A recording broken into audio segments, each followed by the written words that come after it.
Ji welcome back to my channel. आज की video में मैं आपको कलर मिक्सिंग के बारे में बताऊंगी, कुछ टिप्स एंड ट्रिक्स दूंगी।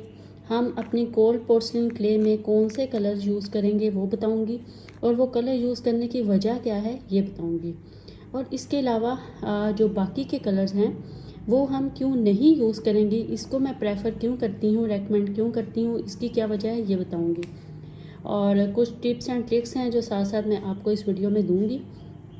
मेरी वीडियो लाजमी एंड तक देखिएगा ताकि आपके सब जो पॉइंट्स हैं वो क्लियर हो सकें। ठीक है जी।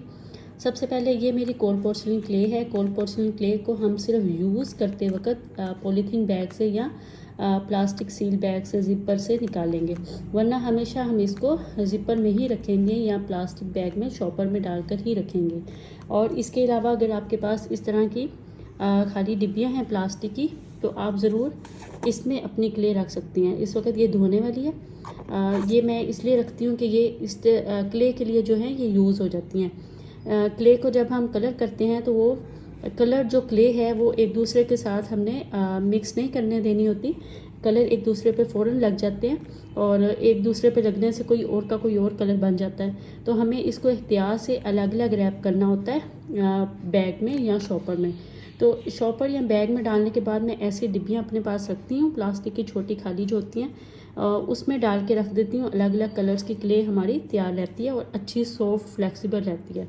एक दूसरे का कलर भी नहीं आता उसमें, और वो उसमें ड्राइनेस भी नहीं आती, और फ्लावर्स वगैरह बनाने से क्रैक्स भी नहीं आते। ठीक है जी।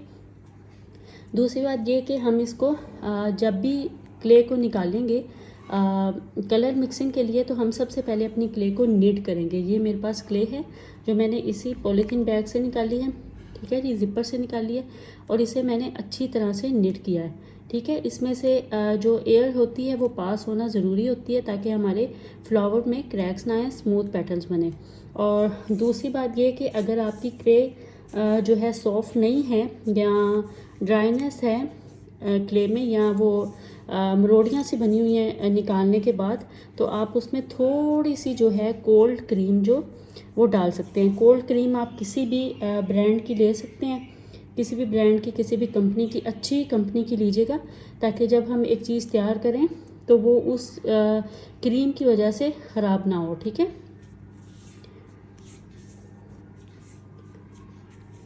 हम इसे अच्छे तरीके से नीट करेंगे ताकि इसकी सारी जो अंदर हवा है वो खारिज हो सके और ये जो है स्मूथ हमारे पास क्ले आए। ये देखिए जी।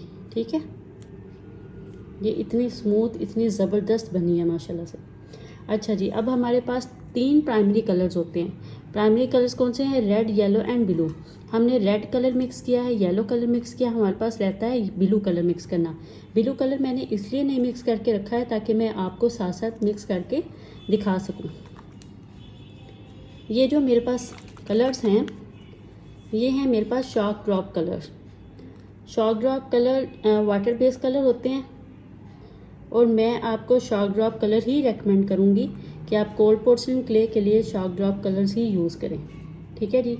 उसकी वजह ये है कि ये वाटर बेस्ड कलर हैं और जो हमारी कोल्ड पोर्सलिन क्ले है वो बनी हुई है गिलू से। उसकी प्रॉपर्टी में गिलू है, मतलब उसकी प्रॉपर्टी में चिपचिपाहट है, चिपकना है। तो जब हम एक्रेलिक कलर, पोस्टर कलर या ऑयल कलर अपनी कोल्ड पोर्सलिन क्ले में यूज़ करेंगे ना, तो या तो वो ड्राइनेस की तरफ जाएगी या फिर वो हार्डनेस की तरफ जाएगी। ठीक है, उसमें ऑयल, एक्सेसिव ऑयल की वजह से जो है ना वो हार्डनेस की तरफ जा सकती है, भुरभुरी हो सकती है, टूट सकती है, ड्राइनेस की तरफ जा सकती है। क्योंकि आपको पता है ऑयल कलर में तो वैसे ही बहुत ज़्यादा ऑयल होता है ना, और एक्रेलिक कलर भी जो है वो ऑयली होता है, वो ऑयल से मिलकर बनता है। और जो पोस्टर कलर है उसमें पानी डलता है तो ही वो लिक्विड फॉर्म में आता है। ठीक है, तो इस तरह तो वो लिक्विड फॉर्म में आता ही नहीं है, होता ही नहीं है। तो हमें उसमें पानी डालना ही पड़ता है मिक्सिंग के लिए। ठीक है जी। तो जब हम इस क्ले में एक्स्ट्रा पानी डालेंगे या एक्स्ट्रा ऑयल यूज़ करेंगे तो ये हमेशा हार्डनेस की तरफ जाएगी या ऑयलीनेस की तरफ जाएगी। ठीक है जी।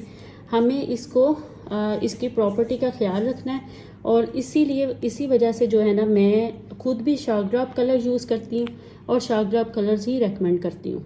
ठीक है, ये ऑनलाइन इजीली मिल जाते हैं। आर्ट एंड क्राफ्ट लाहौर के नाम से एक ऑनलाइन पेज है, वहाँ से मैं अपना सब मटेरियल बाय करती हूँ और बहुत रीज़नेबल प्राइजेस में वहाँ से सब चीज़ें मिल जाती हैं। ठीक है, ये भी मुझे वहाँ से मिले हैं, मैंने वहाँ से बाय किए हुए हैं। और एक दफ़ा लेने की बात होती है, बाद में काफ़ी लंबा अरसा ये चलते रहते हैं, ना ये ड्राई होते हैं, ना ये ख़राब होते हैं, ना ये इस तरह है कि आप थोड़ी देर बाद इसको फेंकना पड़े, इस तरह वाला कोई मसला नहीं है। अच्छा खासा ये टाइम गुजार जाते हैं और अच्छी खासी इनकी क्वांटिटी होती है। ठीक है जी, ये हमने 4 ड्रॉप अपने डाले थे क्ले में और ये देखें हमारा ज़बरदस्त सा ब्लू कलर हमारे पास तैयार होके आ गया। इसको मिक्स करने का भी तरीका यही है कि आपने हाथ की हथेली में रखकर इसको यूं मिक्स करना है। ठीक है, यूं यूं। ठीक है जी, ये हमारे पास तीनों हमारे जो प्राइमरी कलर्स हैं वो बनकर तैयार हो गए। ठीक है जी, अब दूसरी बात ये कि शार्क ड्रॉप कलर्स की एक बात ये है कि इसको जो है ना अपने कपड़ों से बचाना है, इसका स्टेन बाद में उतरता नहीं है। बहुत कम यूज़ होते हैं और रीज़नेबल प्राइजेज़ हैं और बहुत लंबा अरसा गुजार देते हैं। और इसके अलावा ये कि इसमें जो है ना वाइब्रेंट कलर आता है, ब्राइट कलर आता है, इससे बहुत कम यूज़ होता है और वाइब्रेंट एंड ब्राइट कलर देता है। ठीक है, दूसरी बात मैंने आपको ये बतानी थी कि जो हमारी कोल्ड पोर्सलिन क्ले है, क्योंकि ये स्पेशल एडिशन है, इस वजह से ये उतनी श्रिंक नहीं होगी ड्राई होके जितनी आम कोल्ड पोर्सलिन क्ले ड्राइनेस की तरफ जाने के बाद श्रिंक होती है। ठीक है, कोल्ड पोर्सलिन क्ले जो है ना वो हमेशा श्रिंक होती है, लेकिन स्पेशल एडिशन में क्योंकि हमने कंडीशनर डाला है, हमने कोल्ड क्रीम डाली है, तो इसकी वजह से ये बहुत ज़्यादा श्रिंक नहीं होगी, बहुत कम श्रिंक होगी। तो इस वजह से हमें जो अपनी फ्लावर बनाने हैं वो साइज़ में जितने रखने हैं ना, जितने एक्चुअल हमें फ्लावर का साइज़ चाहिए उससे थोड़ा बड़ा ही बनाएंगे, ताकि वो श्रिंक होने के बाद थोड़ा छोटा हो जाए तो हमारा एक्चुअल साइज़ जो है वो ख़राब ना हो।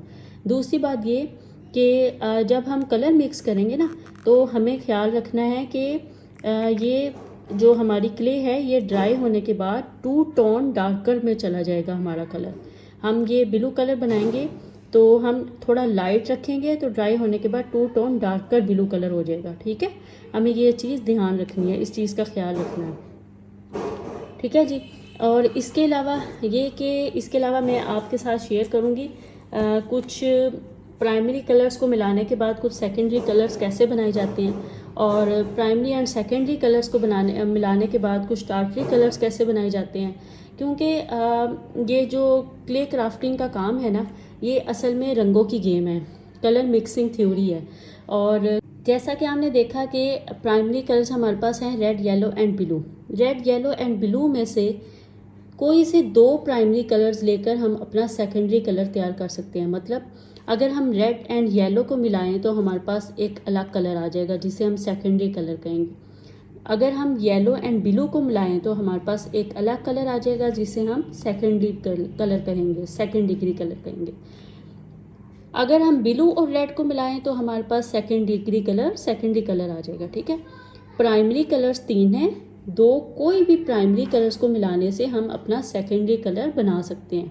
अब इसके बाद Tartary colours 3rd degree colours होते हैं। 3rd डिग्री कलर हम कैसे बनाते हैं, वो कलर्स जो प्राइमरी कलर को मिलाकर बने हैं ना, उनसे और एक कोई भी प्राइमरी कलर से हम अपना 3rd degree colour Tartary colour बना सकते हैं।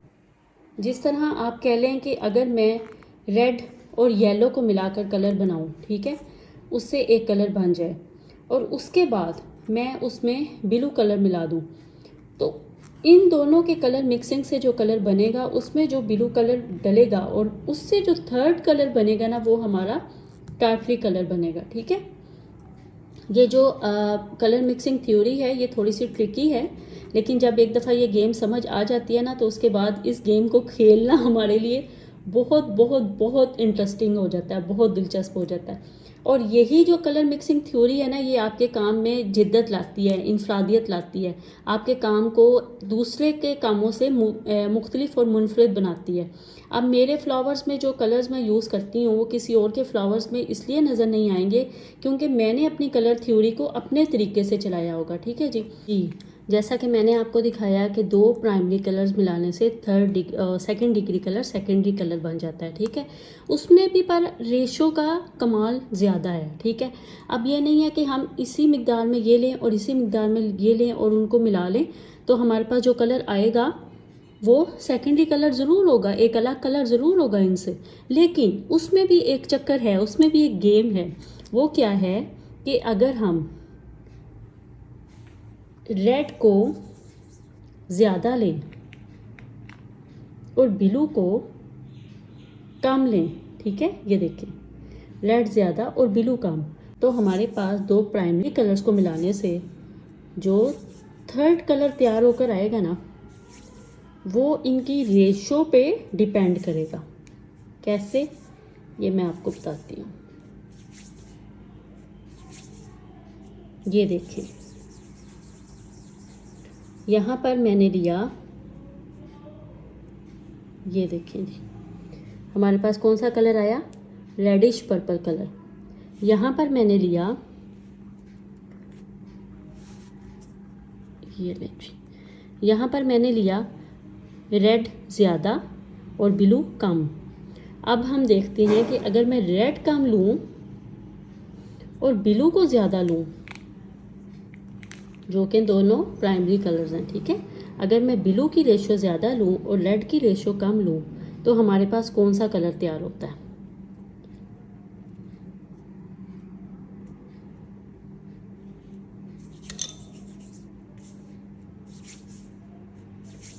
ये हम कलर मिक्सिंग में रेशो का कमाल देखेंगे। हर कलर आप रेशो को इधर उधर कम ज़्यादा करने से अलग बना सकते हैं, एक दूसरे से मुनफरिद कर सकते हैं कलर को। ठीक है जी,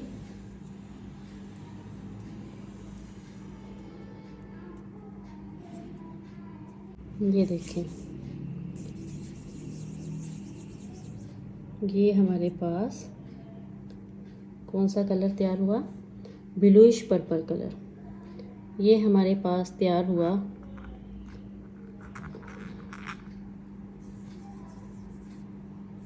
रेडिश पर्पल कलर।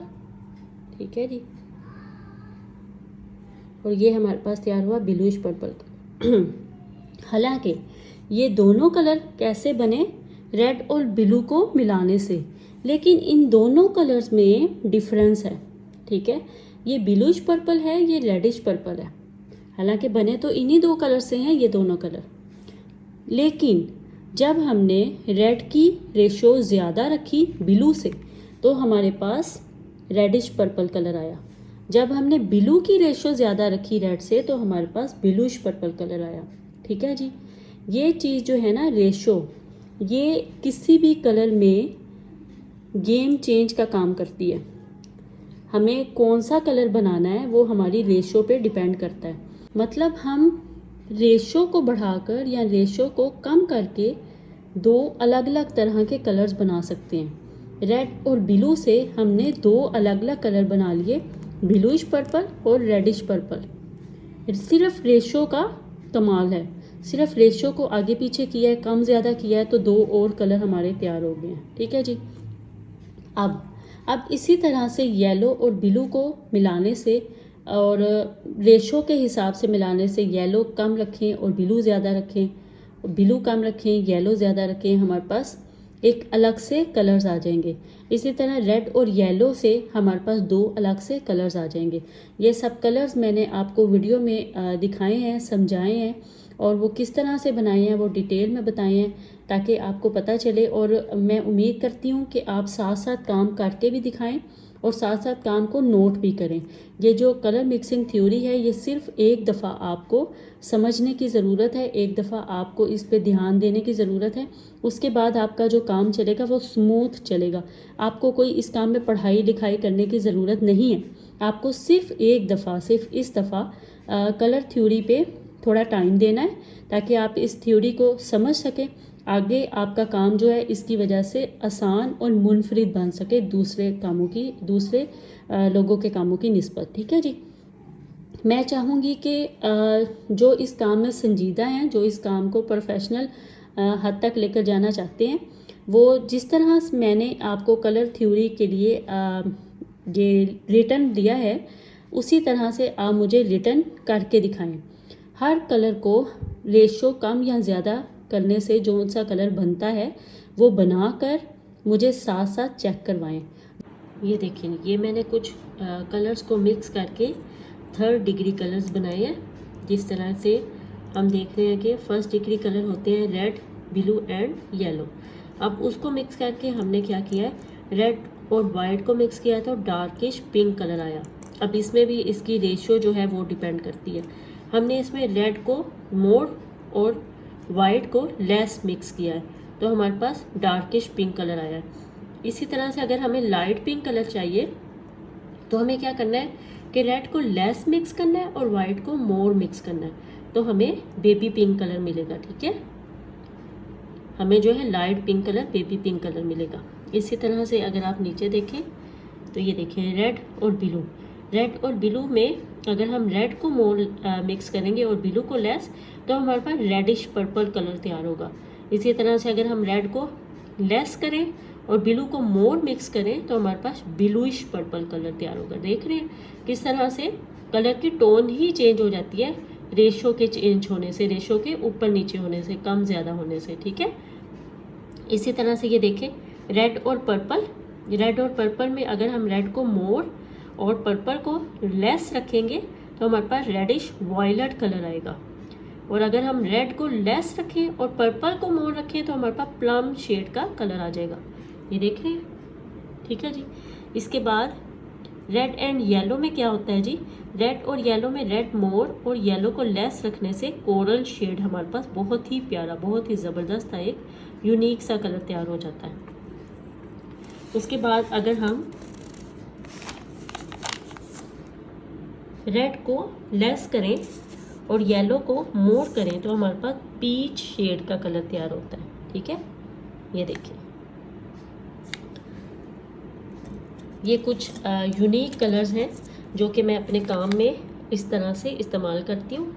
ये मैंने एक दफ़ा लिख कर रख लिया सब और मुझे ये बार बार लिखने की ज़रूरत नहीं पड़ती या मैच मिक्स करने की ज़रूरत नहीं पड़ती।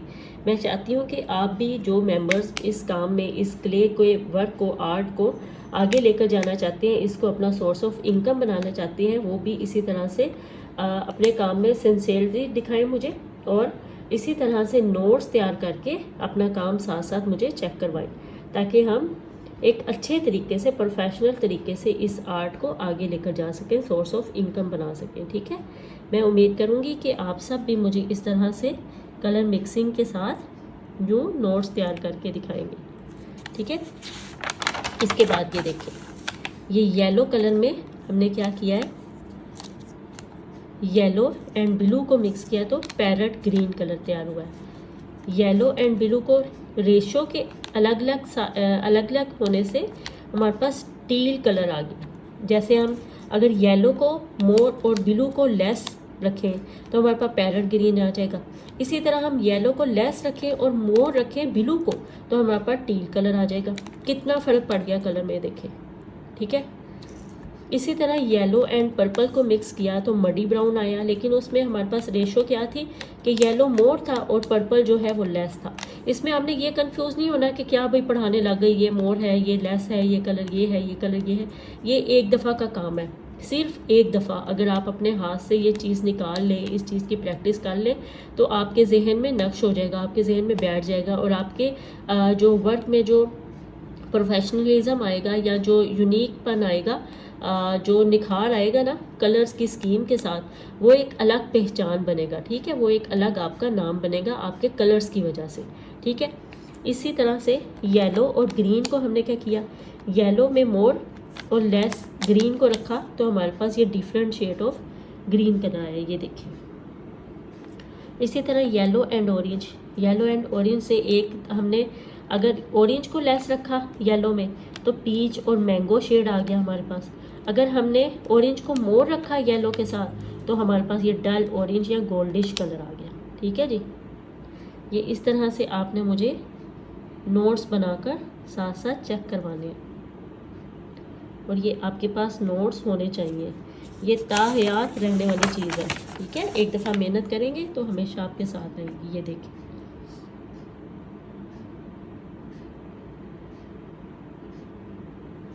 ये देखिए जी,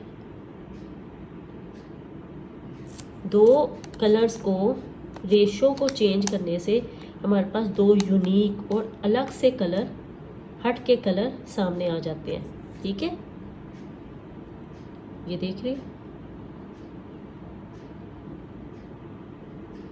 ठीक है जी, इस तरह से आप भी नोट बनाएंगे और मुझे चेक करवाएंगे साथ साथ। इस तरह से मैंने आपको करके दिखाया कि किसी कलर को कम या ज़्यादा करने से, रेशो के कम या ज़्यादा करने से कौन सा थर्ड कलर बनता है। उसी तरह से आप भी मुझे राइट डाउन करके दिखाएं, नोट डाउन करके दिखाएं, ताकि आपके पास एक रिटन फॉर्म में तैयार हो चीज़। कल को आप जब भी ये चीज़ निकालें, ये काम करने का सोचें, तो आपके पास रिटन फॉर्म में हो कि आप कौन से दो कलर्स को किस रेशो में मिलाएंगे तो आपके पास थर्ड कौन सा कलर तैयार होकर आएगा। ठीक है जी, मैं उम्मीद करती हूँ कि आपको यह सब समझ आया होगा और उम्मीद करती हूँ कि आप ये सब मुझे रिटन फॉर्म में लिख कर दिखाएंगे और काम को तैयार करके मुझे चेक करवाएंगे। ठीक है जी, अल्लाह हाफिज़।